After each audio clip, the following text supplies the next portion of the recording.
So fantastic to have Jo Wheeler here, who's going to be giving a talk about reflections on social practice. Jo's had an amazing career and continues to do amazing things in her practice. She's been shaping a social art practice now for over 25 years as a visual artist and producer, writer, mentor, and evaluator, and just generally supporting people's kind of well-being and agency through creativity. And I'm just incredibly excited to be able to introduce this talk. And without further ado, I will pass across to Jo. Wow, thanks, Ryan. That was a lovely introduction. Thanks for inviting me to talk here. So yeah, as Ryan said, I've been working creatively with people, quite a lot with young people for over 25 years. And I love it because this kind of work really does have the potential to impact positive personal and social change. And it's a real privilege to know that some of the work that you do, you've played a part in helping someone share their voice. It's powerful stuff, and it also kind of feeds my well-being as well. So today I'm going to share a presentation with you about my reflections on collaboration within social practice.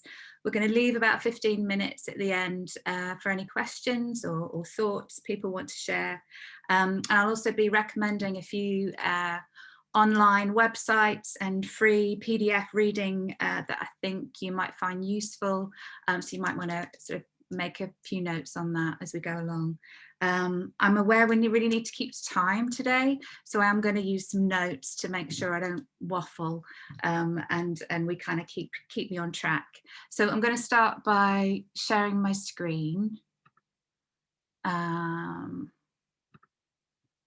Okay. How's that for everyone? Okay, great. Okay. So yeah, I wanted to just start with a little wee bit of the social and political context of social practice. Over the past 30 years in the UK, the name for this work has shifted around from community arts in the 60s and 70s to participatory arts and gallery education in the 90s to the relatively new term of social practice. And although we don't have time now, that's kind of a different talk. If you're into this, then looking at the history is really worth doing to kind of get an understanding of the context of where this practice comes from. Recently, the practice has become of more interest within institutions and in the contemporary art sector in general. There's more interest in acknowledging and valuing this kind of work, looking to, not just at fine art theory, but looking at anthropology and sociology and psychology to really understand what happens when artists collaborate with communities to make something together. I also sense there's this increasing interest in social practice from artists searching perhaps for an appropriate response to the growing inequality in the world. There's a desire to get political and make alignments to social, environmental and economic justice movements, and a feeling that they want to take a more direct approach. So it's seeking ways to work in the world outside of the traditional gallery context. And I just wanted to signpost you to a couple of relatively recent examples of new initiatives that help illustrate this. So on the left here is the Field Journal, which is edited by Grant Kester in America, and it has a really international feel as there's some great case studies from around the world. It's quite in depth, it's quite academic at times, but it's really worth looking at for the case studies. And there's a link there and it's free. And then the other development is worth noting is the Social Art Network that was set up maybe 2 or 3 years ago now as an artist-led network for the UK. And there are local hubs as well. The local hub in Nottingham is based at Primary. It's the social practice social group that meet once a month online at the moment. And in response to lockdown, the Social Art Network has developed with Access Web a new online platform called Social Artery. And it's kind of a testing site at the moment. It's not kind of completely there, but it's really exciting. It's kind of a safe, ethical, non-commercial space for collaborative work and for practitioners to kind of network and meet and discuss stuff. Linked to that is also a new thing that Access Web are leading on called the Social Art Library. And again, it's an amazing resource. People are kind of posting really interesting case studies and stories and videos and photo essays. And they really welcome new contributions from people. So the links are there at the bottom of that slide. It might be of use to you. And then, yeah, to go back to that idea of this kind of growing interest in this area, the term cultural democracy is being talked about again. It was first coined in the 1970s through the community art movement. And that's thinking about how can communities own and manage their own cultural programming. So programming that is done with and by communities, not for them. And that thinking is now enshrined in the Arts Council's new 10-year strategy, Let's Create. So there's funding to kind of back this up too. The term social practice covers kind of quite a spectrum of work, from people being invited to contribute to an artist-led project to a more collaborative approach. And I found this really useful. Guy Pablo Helguera, his Handbook for Socially Engaged Art. Again, it's a free PDF. You can look it up and download it. It's not a massive book, but it is quite useful. And he kind of identifies these different positions within the spectrum.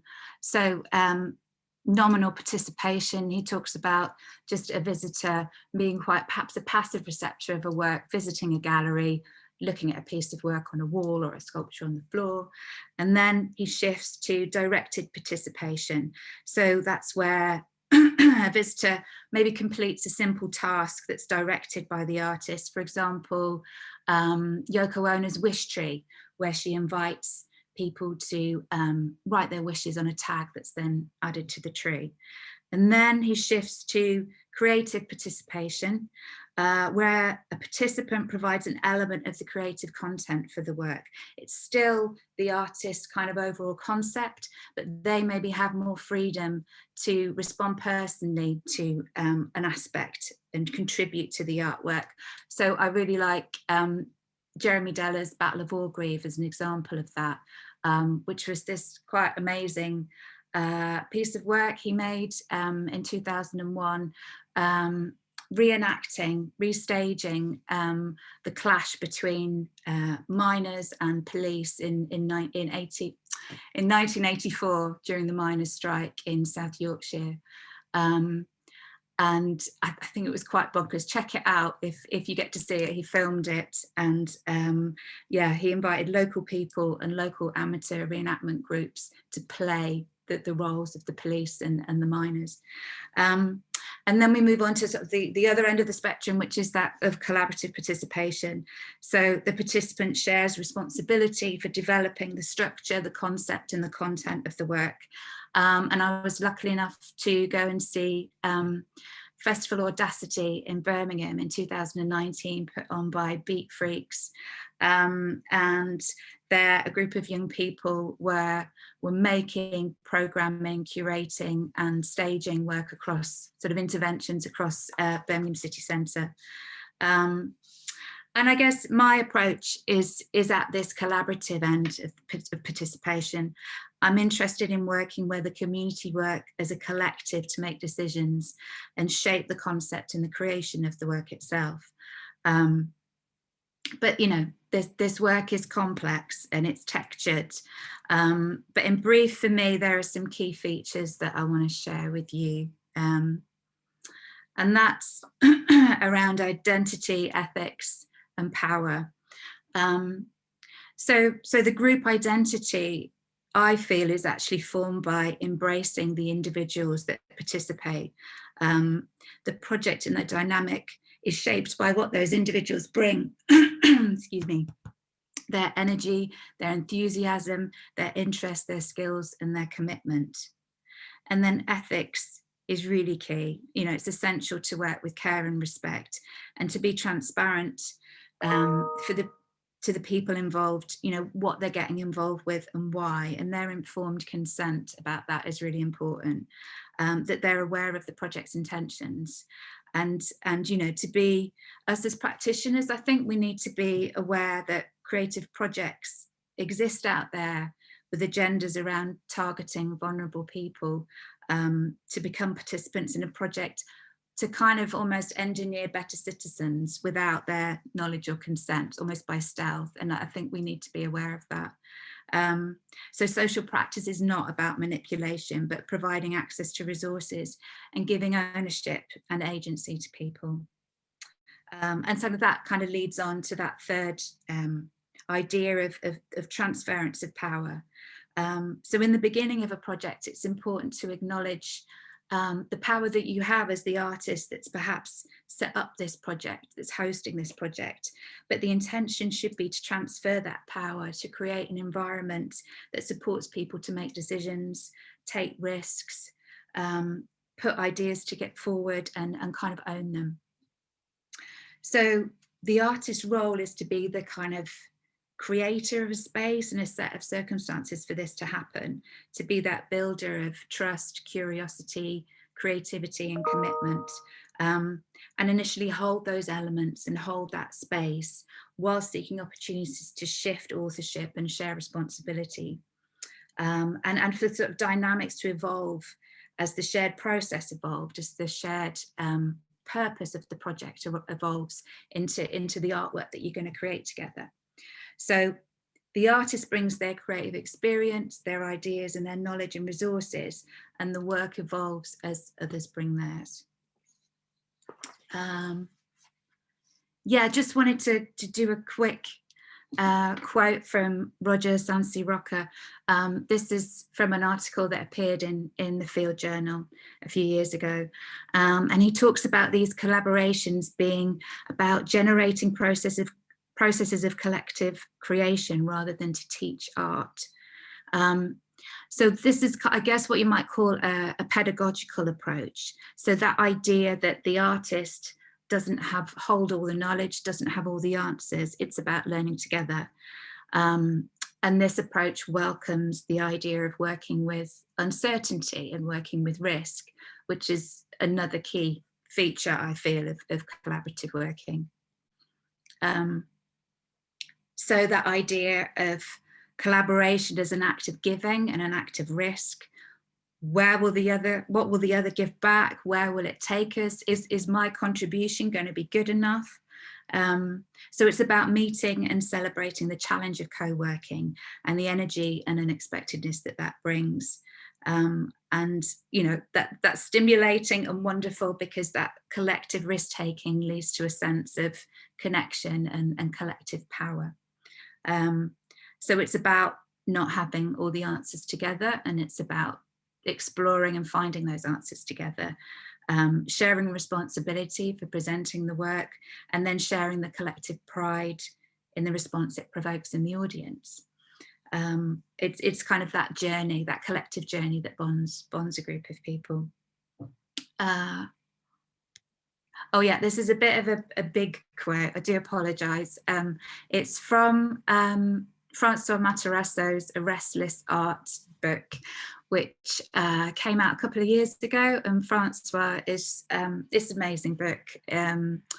He's worked all over the world. He actually lives in Nottingham, but he, to say, works all over the place. And the book actually has a really good section about the history and the context of community art. So if you're interested in that, have a look at that. I've put a link there because it is available as a free PDF online as well. And I just wanted to, this quote kind of sums up quite a lot of what I'm talking about. So I'll read it quickly. The tensions embedded in the form itself are unavoidable. It is those difficulties that make this work rewarding and important. They arise because community art really matters in people's lives. This is a restless art, tense with conceptual, methodological and ethical ambiguities. Its best practitioners understand and value these ambiguities. They are energized by the tightrope walk, enjoying crossing disciplinary borders. They're interested in the people they meet in those other territories, and they see a democratic sense-making as a hopeful way of making life better. There's lots in that. You might want to kind of return to that. So there's lots of texture in this work. There's lots of risk. And it's interesting to think about that as that's actually the intention of the work. It's the intention of social practice. It's about embracing and celebrating the complexity of what it is to be human and what it is to work with other human beings, to work with others, so that actually the risk becomes the very concept of the work. So it's always precarious, it's always stimulating, and it's always creative. So I find that working on creative projects, I work a lot with place and localness, and I find that ideas of working with communities about place offer really rich spaces for sharing knowledge from the outset. So for example, if I'm working with a new group of young people, whether that's in a city or a village or a school, my outsider status means that the group's local knowledge and connections are immediately valuable assets. There's room for them to contribute genuinely by bringing the local expertise that I don't have. So I bring my creative tools and I bring experience about being part and hosting projects like this, but they bring their knowledge of, you know, where the corner shop is, the bus timetable, the landscape, the local people, the local newspaper, walking routes, and they bring themselves. So I hope these collaborations with them introduce new ideas, thoughts and connection to support young people in finding their place in the world and that kind of sense of belonging. My approach is often informed by a series of questions to explore how do we shape place and how does it shape us? And I kind of look at that idea of kind of past, present and future. So what do we inherit from a place? How do we learn to read the landscape or the cityscape, and how does exploring its histories and understanding why what is there now, how does that help us connect more deeply with a place? And then thinking about how can we make an intervention in this place in the present? What's my relationship to this place? What do I want to say about it to others, and how do I share it with others? And how can I interrupt this space, make an intervention in this space, and perhaps change it through my actions? And then thinking about how those first two questions, learning how to read your local and how to maybe make an intervention in your local, how does that change how you think about the future of that place? Does it mean you want to invest in it more? Does it mean that you can help sort of imagine and shape a future for it? So just briefly, I'm also really interested in the relationship between process and product within these collaborative relationships, and move away from what I feel are really limited debates around process versus product in community work. I think that both really matter, and I'm interested in exploring instead how the quality of the process supports the quality of the artwork, the product, and how the quality of the art product supports the quality of the process. And I think that helps us to understand what it is about the artist, which we could call the process, and the art thing that's made, which we can call the product, that make social practice really unique and important and essentially different from social work, from community development and from activism. So I'm going to briefly share with you a few examples of my work. The first one is a project I did with Primary, which is a studio and arts organisation, artist-led organisation in Nottingham. And this was part of their Making Place programme to connect Primary with its sort of immediate neighbourhood. And I collaborated with class 4 from Mellors Primary School in Radford, and together we made a guided walk of their area called Walk This Way, which they led. It was about the young people, the children leading this. And we kind of looked at that question of what we inherit. We looked at the history of 4 streets near their school. But I thought it was really important that we also share their own experience of being 8-year-olds growing up there. Last year, Primary asked me to compile the story of the project into a little booklet, and gather together some of the materials that we'd made together on the process. So some of the images I'm going to share from that. But yeah, it was quite crazy. I had 34 8-year-olds delivering a guided walk. And I really needed to think about how their personalities and creativity were going to be central to the thing that we created. So it wasn't ever going to be just us creating a usual history walk. It needed to be of them, to include something of their experience of living in Radford, as well as who they are. So kind of making space and room for their shyness, their energy, their playfulness, kind of, I guess, their 8-year-oldness to kind of shine through, and be shared with the audience.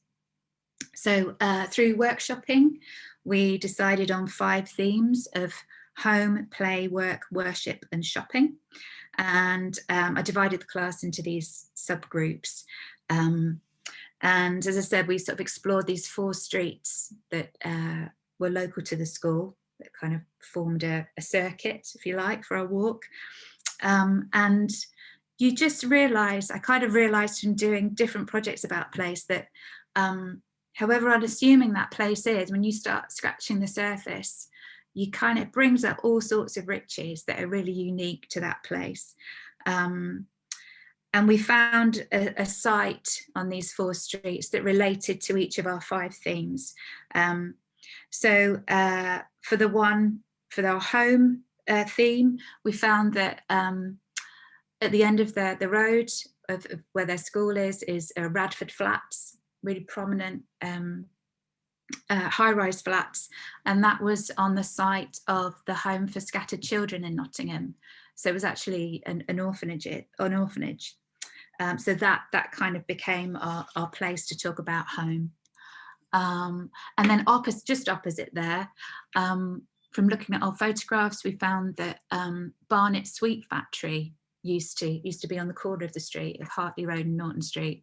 And Barnet's been knocked down now, but Barnet still makes sweets in Nottingham, sort of humbugs and barley sugar and stuff. So we wrote to the company and told them what we were doing, and they sent us some free sweets, and we made a little sweet tray and we kind of handed those out on the walk.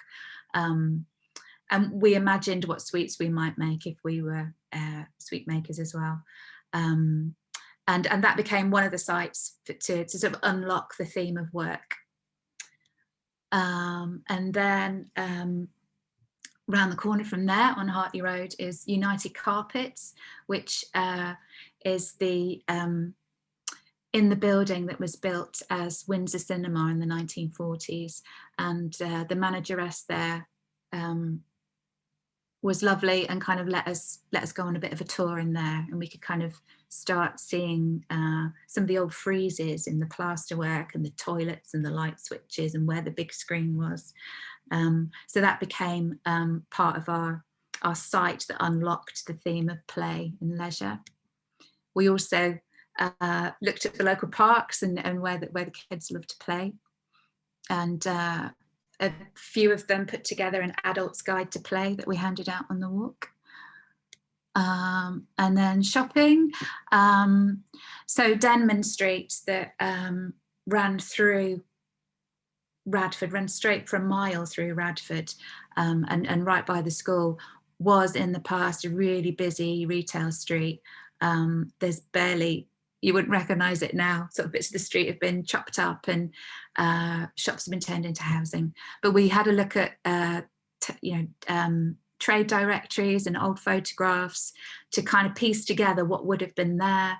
and the kids' kind of imagination grew, and they kind of took on being the different shopkeepers from different shops, and made aprons and wrote a script, and that was delivered on the walk as part of the shopping theme. So this is us setting off. That idea of kind of making an intervention in the space I felt was important. So there is this kind of processional element. You know, we had all sorts of placards and arrows and bits to share along the way. Some of the children's voices were quite quiet. So the idea of using a megaphone was great, and everyone kind of got into that. Okay. I also wanted to briefly mention Youth Landscapers, which is a group I've worked with for over 4 years. They're based in the National Forest area, which is on the Leicestershire, northwest Leicestershire, South Derbyshire border. I've been working with them with an artist, Rebecca Lee, for 4 years, exploring their local landscape. And there's been quite a dramatic landscape change in that area. It was coal mining, and it was pipeworks, clay pipeworks, and then 25 years of tree planting through the National Forest has kind of regreened that area. So this idea of regeneration through regreening, and that's kind of what we've been focusing on. We've collaborated with different artists, with filmmakers. We've made podcasts, we've made sound walks, and presented our work at the International Timber Festival. That's the National Forest run.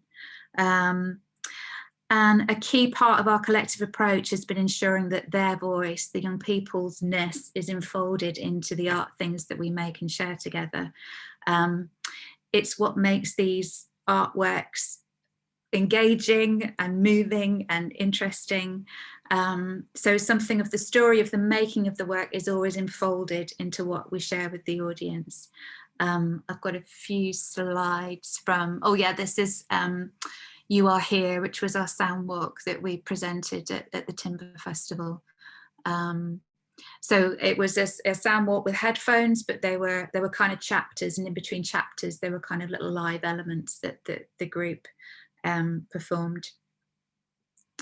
And this is us stalking across the timber site. So the idea was that your feet are walking the timber site, but in your ears you're walking a much wider area of the National Forest, listening to stories and our experience of visiting key sites in the National Forest area that have kind of witnessed the landscape change.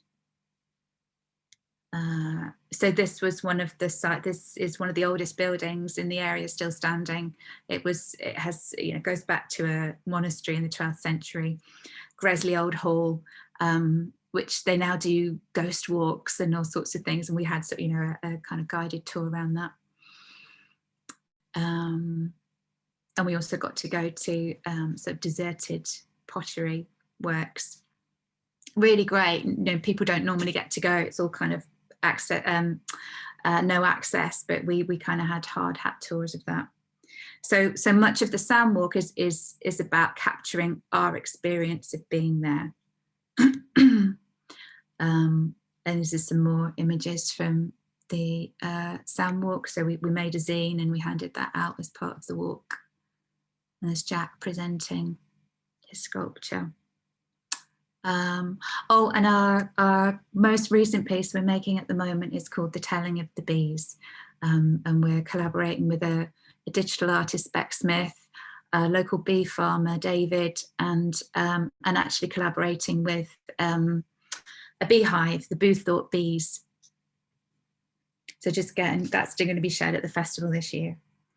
And then I just want to round up, not sure how I'm doing for time, by finishing by just mentioning a few other websites that you might want to check out. Civic Role of the Arts by the Gulbenkian Foundation. They've done 6 years of research into examining the roles of museums and galleries and arts organisations,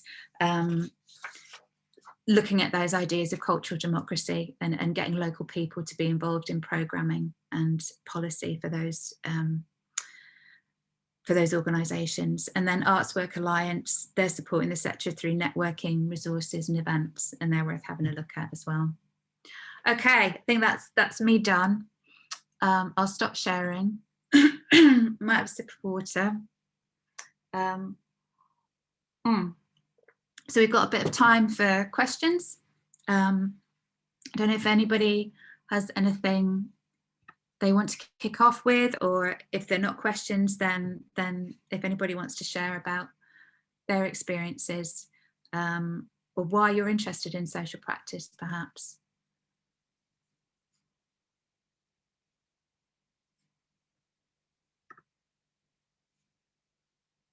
So Joe, there's a bit of text in the chat. Okay. Would you like me to read it out to you? Same we've got written down. Yeah. So this is, hi, I'm Katja and I'm an art historian and art critic. I really enjoyed this talk as it's right up my street and in my interests. I volunteer with a collective in Oslo called Pride Art, which is a queer art community. My understanding of social practice is that the project should be formed by and for the communities that we are engaging with. I know the Tate is in the middle of a project of curating Tate to allow queer voices into the institution. However, as I've been discussing with members of Pride Art who took part in the Tate's live talk, such a project removes the authentic identity of the queer community by appropriating queer identity and putting it into the white cube area that historically has excluded these communities. What are your thoughts on these kinds of projects? Oof, okay.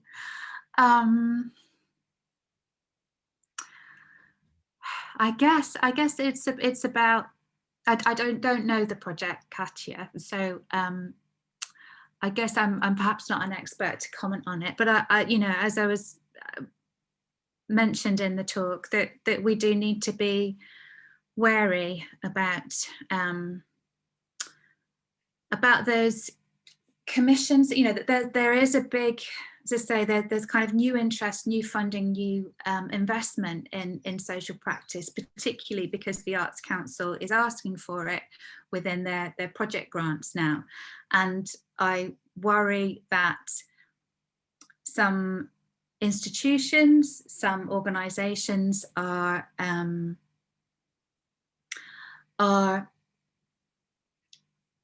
saying, yes, let's do social practice, but I don't know if there's a deeper understanding of the complexity and the texture of that, and actually what sort of investment and time and rethinking is needed to really ensure that you're doing this work ethically, and that you are, you know, what your agenda is.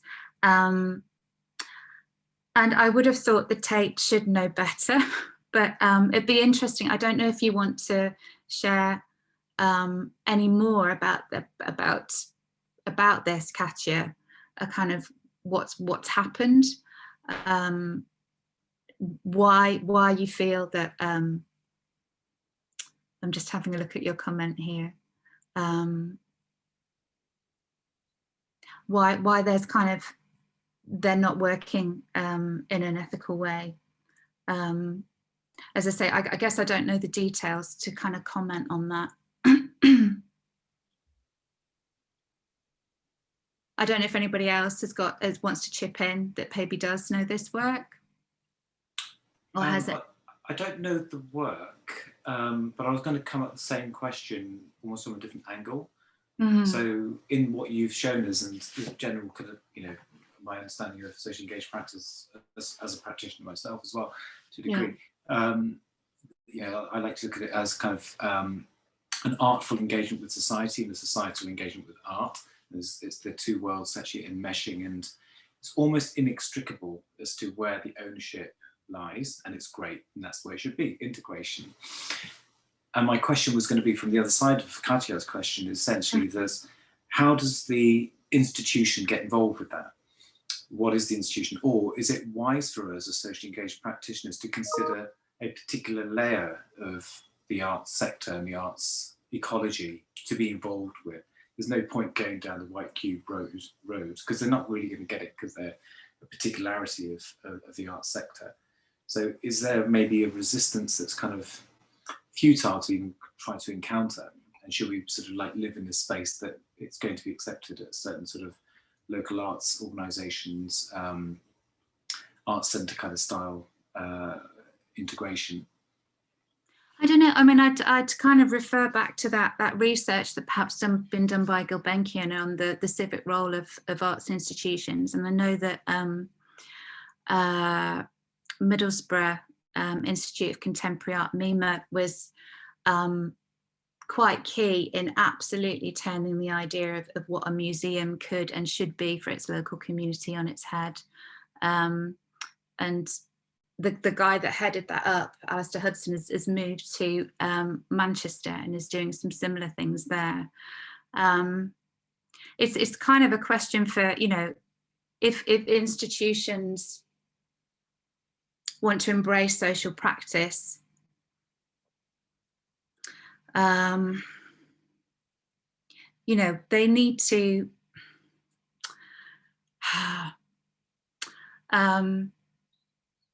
it's difficult for practitioners in that often it's the institutions that are commissioning this kind of work, and it's tricky. But I'd just be, it has to be, as you were saying, it has to be a two-way relationship, and that kind of building of a project from scratch needs to happen with both parties present, for not an institution to be sitting in their offices thinking, oh, it'd be really good if we worked with that group, it'd be really good for us if we worked with that group. But it absolutely has to be a kind of a planning and a coming together from the very earliest stages, I would say. I'm not sure if that's answered your question fully. No, if you want to kind of come back with anything, please do. It's a tricky one. I mean, it's kind of an extension of the tick box culture that we have with, you know, protected characteristics and diversity context. It's a similar but a greater version of that. The ethics element being a specific one, and genuine engagement is a specific type of way of life, if you like, more than an institutional policy-based thing. I'll be quiet now. I'm sure people have got questions. No, thank you. I'll just chip in on this a little bit, if that's all right. I'll just be quick. Yeah. I don't know if this is 100% relevant, but before COVID, I was organising an event called Queer Noise Club, and it was for the Nottinghamshire community of the queer community, really for anyone, but I wanted to focus on giving a space for that community because there was a lack of a safe space. But I guess my comment would be something that came up for me is just that I feel like we have to make sure that that community are benefiting and understand the needs of that community when we're collaborating with institutions. So it's difficult when you're in that kind of environment, when you're receiving funding from Arts Council or in partnership with an institution, there is a certain kind of like like ticking boxes kind of culture, like you said. And I think it's just about really, for me, it's about stripping it back into like, what is it that people really need? What is lacking in the space? And doing research about that in the community and engaging with that community to understand that before going, you know, as a starting point for projects to make sure that they're not being exploited and that actually like needs are being met as much as possible with the facilities or resources from the funding. No, absolutely. Absolutely. They say it's about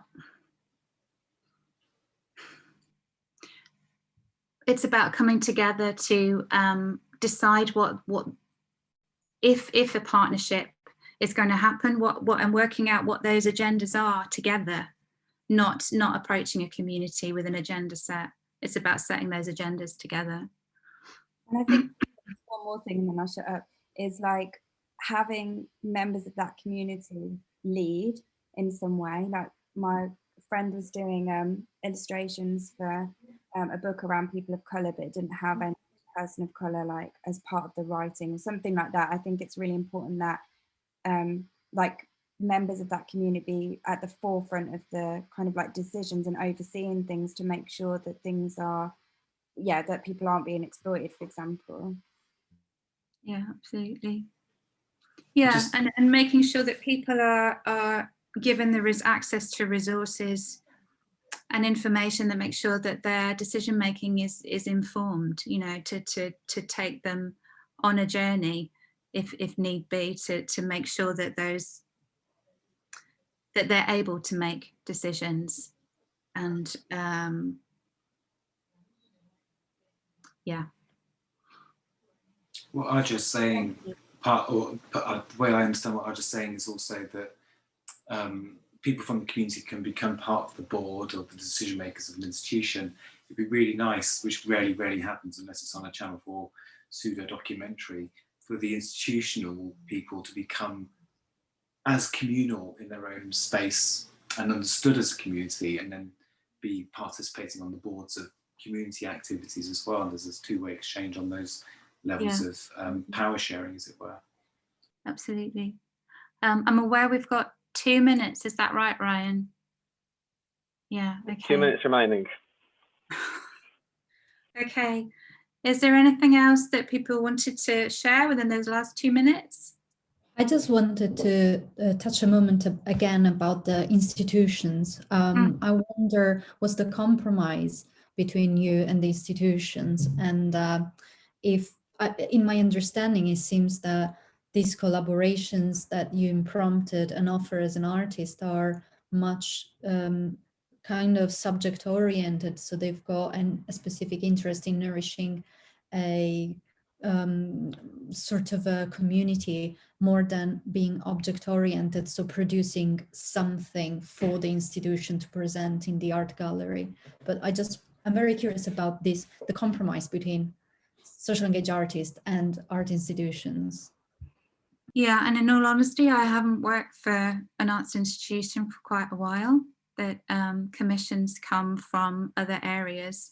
You know, Primary is an artist-led organisation. The Youth Landscapers work came from a landscape partnership with the National Forest that actually they held initially as a project, as an institution. I'm aware we're going to run out of time very soon, aren't we, Ryan? I might get cut off. But yeah, I've actually taken that on as a freelancer, that project. And I apply for funds as a freelancer to make sure, I don't know, to make sure it's done properly, and that the young people are at the heart of the decision making and they are steering and shaping the project. And I'm doing my best to kind of hold that as a freelancer. I don't know if we need to round up, Ryan. Yeah, I was about to say thank you very, very much. It's been a really fascinating conversation, and some of the messages in the chat are amazing. Thank you very much, Joe, and I hope you'll all join me saying see you soon. And yeah, that was amazing. Yeah, hope you have a good rest of festival. Thank you, Joe. Thank you. Bye. Bye. Bye.